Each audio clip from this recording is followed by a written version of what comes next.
महापालिकेत अपंग जनता दल सामाजिक संघटनेची बैठक संपन्न। दिव्यांगांचे प्रश्न नियमानुसार मार्गी लावणार महापौर वंदना मगरे यांचं आश्वासन। जालना शहर महानगरपालिकेत अपंग जनता दल सामाजिक संघटनेच्या पदाधिकाऱ्यांची महापौर वंदना मगरे यांच्या उपस्थितीत बैठक संपन्न झाली। यावेळी महानगरपालिका हद्दीतील दिव्यांग बांधवांच्या विविध प्रश्नांवर सविस्तर चर्चा करण्यात आली। दिव्यांगांचे प्रश्न नियमानुसार सोडवण्यासाठी सकारात्मक भूमिका घेऊन आवश्यक कार्यवाही करण्यात येईल असं आश्वासन महापौर वंदना मगरे यांनी दिले।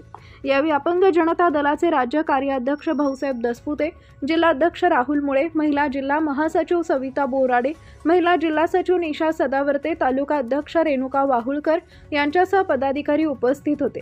बैठकीदरम्यान संघटनेच्या पदाधिकाऱ्यांनी महापौर वंदना मगरे यांना निवेदन देऊन महानगरपालिका हद्दीतील दिव्यांग बांधवांच्या विविध प्रलंबित मागण्या तातडीने मार्गी लावण्याची मागणी केली आहे।